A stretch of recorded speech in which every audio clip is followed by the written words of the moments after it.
അസ്സലാമു അലൈക്കും വറഹ്മത്തുള്ളാഹി വബറകാതുഹു. എല്ലാവർക്കും എന്തൊക്കെയുണ്ട് വിശേഷങ്ങൾ? സുഖം തന്നെ അല്ലേ? കുറച്ച് ദിവസമായിട്ട് സുഖമില്ലായിരുന്നു, അതുകൊണ്ട് വീഡിയോകളൊന്നും ചെയ്യാൻ പറ്റിയില്ല. നേരത്തെ വീഡിയോ ചെയ്യാമെന്ന് പറഞ്ഞിരുന്നു, പക്ഷേ ആ സമയത്ത് ചെയ്യാൻ പറ്റാത്തതിൻ്റെ കാരണം സുഖമില്ലാത്തത് കൊണ്ടായിരുന്നു.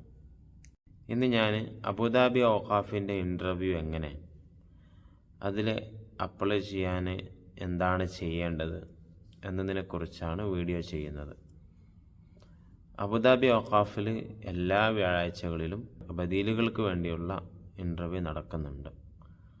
അതിൻ്റെ അടിസ്ഥാനത്തിൽ ഞാനും അബുദാബി ഔഖാഫിലേക്ക് ഇൻ്റർവ്യൂവിന് വേണ്ടി അപ്ലൈ ചെയ്യാൻ പോയി.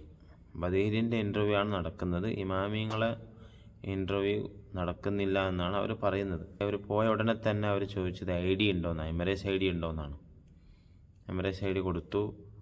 എൻ്റെ പേരും ഡീറ്റെയിൽസും അവരുടെ സിസ്റ്റത്തിൽ ആഡ് ചെയ്തു. ഞാൻ ചോദിച്ചു ഇനി എങ്ങനെയാണ് മുന്നോട്ടുള്ള കാര്യങ്ങൾ എങ്ങനെയാണെന്ന് ചോദിച്ചപ്പോൾ അവർ പറഞ്ഞു അത് നിങ്ങളെ വിളിക്കും എന്ന് പറഞ്ഞു. അതിൻ്റെ ശേഷം നമ്മൾ അവിടുന്ന് തിരിച്ചു പോന്നു. 1 മാസം കഴിഞ്ഞ് 2 മാസം കഴിഞ്ഞിട്ടൊന്നും വിളി വരുന്നില്ല. ഞാനവിടെ പോയി നോക്കി, അവരോട് പറഞ്ഞു ഇങ്ങനെ ഞാൻ അപ്ലൈ ചെയ്തിരുന്നു, ഇതുവരെ എന്നെ വിളിച്ചിട്ടില്ല. അവർ പറഞ്ഞു വിളിക്കുന്ന കാര്യത്തിൽ നമുക്കൊന്നും ചെയ്യാൻ പറ്റില്ല, നിങ്ങളുടെ സമയമാകുമ്പോൾ നിങ്ങളെ വിളിക്കും എന്ന് പറഞ്ഞു. അങ്ങനെ ഞാൻ 1-2 പ്രാവശ്യം അതേപോലെ കയറി ഇറങ്ങിയെങ്കിലും വലിയ പ്രയോജനമൊന്നും ഉണ്ടായില്ല. മാസങ്ങൾ നീണ്ടുപോയി. 2, 3, 4, 5, 5.5 മാസമൊക്കെ. 5.5 മാസം കഴിഞ്ഞപ്പോൾ പെട്ടെന്ന് ഒരു കോൾ വന്നു. ഔഖാഫിൽ നിന്നാണ്, നാളെ നിങ്ങൾക്ക് ഇൻ്റർവ്യൂ ഉണ്ട്, നിങ്ങൾ അറബികളുടെ വേഷത്തിലായിരിക്കണം, എല്ലാ വൃത്തിയിൽ നല്ല വെള്ള വസ്ത്രം അണിഞ്ഞുകൊണ്ട് വരണം എന്നൊക്കെ പറഞ്ഞിട്ട് എന്നോട് നിർദ്ദേശിച്ചു.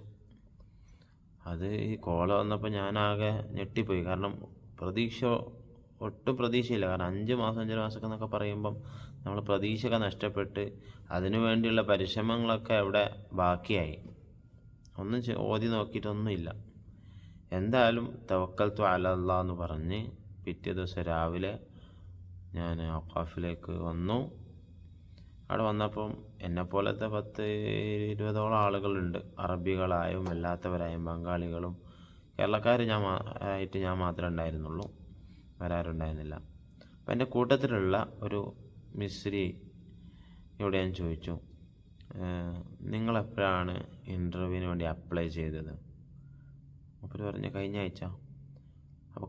അപ്പോൾ ഞാൻ ആലോചിച്ചു, കഴിഞ്ഞ ആഴ്ച ഇൻ്റർവ്യൂ അപ്ലൈ ചെയ്ത ആൾക്ക് ഈ ആഴ്ച വിളി വന്നു. അപ്പോൾ അതിൽ നിന്ന് ഞാൻ മനസ്സിലാക്കിയൊരു കാര്യം എന്താണെന്ന് വെച്ചാൽ അറബികൾക്ക് പ്രത്യേകിച്ച് പരിഗണന ഉണ്ട്, അതല്ലാത്തവർക്ക് വലിയ പരിഗണന ഒന്നുമില്ല എന്നാണ് എനിക്കതിൽ നിന്ന് മനസ്സിലാക്കാൻ പറ്റിയത്. ഓരോരുത്തരായി ഇങ്ങനെ ഇൻ്റർവ്യൂവിൽ പോയി പങ്കെടുത്ത് തിരിച്ച് പോകുന്നുണ്ട്. അങ്ങനെ എൻ്റെ ഊഴമെത്തി. ഞാനും പോയി. 4 ശൈഖന്മാരിങ്ങനെ മുന്നിലിരിക്കുന്നുണ്ട്. എന്നോട് ആദ്യം ഫാത്തിഹ ഓതാൻ വേണ്ടി പറഞ്ഞു. ഞാൻ ഫാത്തിഹ ഓതി. ഫാത്തിഹ ആണ് മെയിൻ. ഫാത്തിഹയിൽ അവർ ഏകദേശം എല്ലാം തീരുമാനമാവും. എന്ന് വെച്ചാൽ ഫാത്തിഹ ക്ലിയർ ആണെങ്കിൽ മാത്രമേ നമുക്ക് മുന്നോട്ടുള്ള ചോദ്യങ്ങളേ ഉണ്ടാവുള്ളൂ. ഫാത്തിഹ തജ്വീദും ഇല്ല, ഖിറാത്തും ഇല്ല എന്നുള്ള അവസ്ഥയാണെങ്കിൽ അവർ പിന്നീടുള്ള 1-2 ചോദ്യങ്ങൾ വെറുതെ ചോദിച്ച് വിടുന്നല്ലാതെ പാസ്സാക്കൊന്നുമില്ല. ഫാത്തിഹ പൂർത്തിയാക്കിയപ്പോൾ എന്നോട് ചോദിച്ചു എത്ര ജുസുവാണ് പഠിച്ചത്? ഞാൻ പറഞ്ഞു 5 ജുസു. അപ്പോൾ 5 ജുസു എന്ന് പറഞ്ഞപ്പോൾ പറഞ്ഞു 5 ജുസു നടക്കൂല, മായംഷി, ഏറ്റവും ചുരുങ്ങിയത് 10 ജുസെങ്കിലും വേണം. ഞാൻ എന്താ ചെയ്യുക? ഞാൻ പറഞ്ഞു ആയിക്കോട്ടെ, 10 ജുസ് ഞാൻ തരാം. അത് പഠിച്ചിട്ടൊന്നല്ല, പിന്നെ ഇത്രയും ദൂരം വന്നിട്ട് എന്താ പറയുക, അത് നഷ്ടപ്പെടുത്തണ്ടല്ലോ എന്ന് വിചാരിച്ചിട്ട് ഞാൻ എന്ത് ചെയ്തു, 10 ജുസിന് കൊടുത്തു. ആദ്യത്തെ ചോദ്യം ഒരു ഷെയ്ഖ് ചോദിച്ചു, അത്തലാഖു മറത്താൻ ഫഇംസാകും ബിമഅറൂഫിൻ. രണ്ടാമത്തെ ചോദ്യം വൽ മുഹ്സനാത്തു മിനൻ നിസാഇ ഇല്ലാ മാ മലകത് ഐമാനുക്കും. രണ്ടാമത്തെ ഷെയ്ഖാണ് ചോദിച്ചത്. മൂന്നാമത്തെ ചോദ്യം മൂന്നാമത്തെ ഷെയ്ഖ്, ഇദാ ജാഅകൽ മുനാഫിഖൂന ഖാലൂ നശ്ഹദു ഇന്നക റസൂലുള്ളാഹ്. അപ്പം ഞാൻ താഴെ 5 ജുസും മുകളിൽ 5 ജുസുമാണ് കൊടുത്തത്. അപ്പം നമുക്ക് 10 ജുസു കൊടുക്കണം എന്നാണ് മിനിമം. അത് നമുക്ക് ഏത് ഭാഗത്തു നിന്നാണെങ്കിലും അവരോട് പറഞ്ഞാൽ അതിനനുസരിച്ച് അവർ ചോദ്യങ്ങൾ ചോദിക്കും. 3 ചോദ്യങ്ങൾക്കും നല്ലോണം തെറ്റുകൾ വന്നു. ശരിക്കും പറഞ്ഞാൽ എന്താണ് ഓതിയതെന്ന് എനിക്ക് പോലും അറിയില്ല. ഒരുപാട് തെറ്റ് വന്നു. കാരണം ഞാൻ ഒട്ടും പ്രിപ്പയർഡ് അല്ലായിരുന്നു. അപ്രതീക്ഷിതമായിട്ടാണ് വിളി വരുന്നത്. പാടമൊന്നും നോക്കിയിട്ടില്ല, വെപ്രാളത്തിലാണ്. അതുകൊണ്ട് 3 ചോദ്യങ്ങൾക്കും നല്ലപോലെ തെറ്റുകൾ വന്നു. പക്ഷേ ആ തെറ്റുകളൊക്കെ വരുന്ന സമയത്ത് നമുക്ക് നല്ലതുപോലെ അവർ സപ്പോർട്ട് ചെയ്യുന്നുണ്ട്, നമുക്കെടുത്ത് പറഞ്ഞു തരുന്നുണ്ട്. അത് ശരിയാണ്, ഇങ്ങനെ തന്നെ ഓതിയാൽ മതി എന്നൊക്കെ പറഞ്ഞിട്ട് നമുക്ക് നല്ല നമുക്ക് ഒരു ധൈര്യം തരുന്നുണ്ട് അവർ. രണ്ടാമത്തെ ചോദ്യം തജ്വീദായിരുന്നു. തജ്വീദ് സാധാരണ സിഫത്തുകളാണ് ചോദിക്കാറുള്ളത്.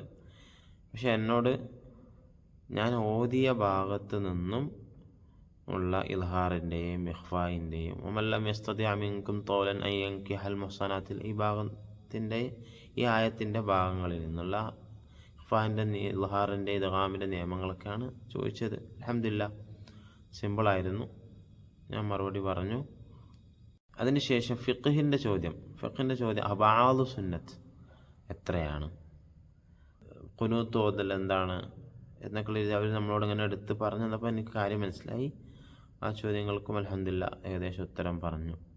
അടുത്തതായി ദുറൂസുൽ മസാജിദ് എന്ന് പറഞ്ഞിട്ട് എല്ലാ പള്ളികളിലും വായിക്കപ്പെടാറുള്ള ഒരു കിതാബുണ്ട്. ഇപ്പോൾ അതിന് ഇബാറത്തൊന്നും ഉണ്ടാവില്ല. അതിനുശേഷം അവിടെ ഖുതുബൻ്റെ ചെറിയൊരു പേപ്പർ ഉണ്ടായിരുന്നു.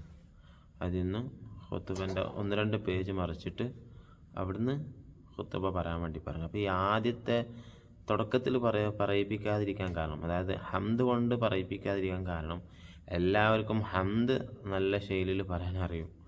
പക്ഷേ ഇടയ്ക്ക് എത്തുമ്പോഴാണ് കൺഫ്യൂഷൻ ആവുന്നത്, തെറ്റുകയൊക്കെ ചെയ്യുന്നത്. അപ്പോൾ എന്നോട് വായിക്കാൻ പറഞ്ഞു. അൽഹംദുലില്ലാഹ് അതും വായിച്ച് പൂർത്തിയാക്കിയ ഉടനെ തന്നെ അവിടെ പ്രധാനപ്പെട്ട കുറച്ച് വയസ്സ് ഉള്ളൊരു ഷെയ്ഖുണ്ട്. അദ്ദേഹം പറഞ്ഞു ഹാദാ നാജിഹ് എന്ന് പറഞ്ഞിട്ട് ഇങ്ങനെ മറ്റുള്ള ഷെയ്ഖന്മാരോട് പറയാണ്, അദ്ദേഹം വിജയിച്ചിരിക്കുന്നു എന്ന് പറഞ്ഞു. എന്നിട്ട് അവർ പറഞ്ഞു, നിങ്ങൾക്ക് അടുത്തൊരു ഇൻ്റർവ്യൂവും കൂടി ഉണ്ടാവും. എന്നുവെച്ചാൽ ആദ്യം ഒരു ഇൻ്റർവ്യൂ, രണ്ടാമത്തേത് ഒരു ഇൻ്റർവ്യൂ. ആ രണ്ടാമത്തെ ഇൻ്റർവ്യൂവിൽ നമ്മൾ പാസ്സായെങ്കിലാണ് നമുക്ക് ഇമാമിൻ്റെ പെർമനൻ്റ് ആയിട്ടുള്ള പോസ്റ്റ് കിട്ടുകയുള്ളൂ. എന്നിട്ട് അവരിതുകൂടി പറഞ്ഞു, നിങ്ങൾ നല്ലതുപോലെ മുറാജ ചെയ്തിട്ട് വരണം, നിങ്ങൾക്ക് ഒരുപാട് തെറ്റുകൾ വന്നിട്ടുണ്ട്. എന്നോട് ചോദിച്ചു എന്താണ് ഇങ്ങനെ തെറ്റാൻ കാരണം. ഞാൻ പറഞ്ഞു, ഒരുപാട് പെട്ടെന്ന് വിളി വന്നപ്പോൾ ഒന്നും ചെയ്യാൻ പറ്റിയില്ല. അടുത്ത ഇൻ്റർവ്യൂവിൽ അവിടെ വലിയ ആൾക്കാരായിരിക്കും, വലിയ സ്ഥലമാണ്, അതുകൊണ്ട് നന്നായി പ്രിപ്പയർ ആയിട്ട് വരിക എന്നൊക്കെ നല്ല രൂപത്തിൽ പറഞ്ഞ് മനസ്സിലാക്കി തന്ന് അൽഹംദുലില്ലാഹ് ഞാൻ അവിടുന്ന് പോയി. അബുദാബി ഇൻ്റർവ്യൂവിന് ശേഷം എന്ത് സംഭവിച്ചു എന്നതിനെക്കുറിച്ച് ഇൻഷാ അല്ലാഹ് അടുത്ത വീഡിയോയിൽ പറയാം. ഒരുപാട് കാര്യങ്ങൾ പറയാനുണ്ട്. അള്ളാഹു തൗഫീഖ് നൽകട്ടെ.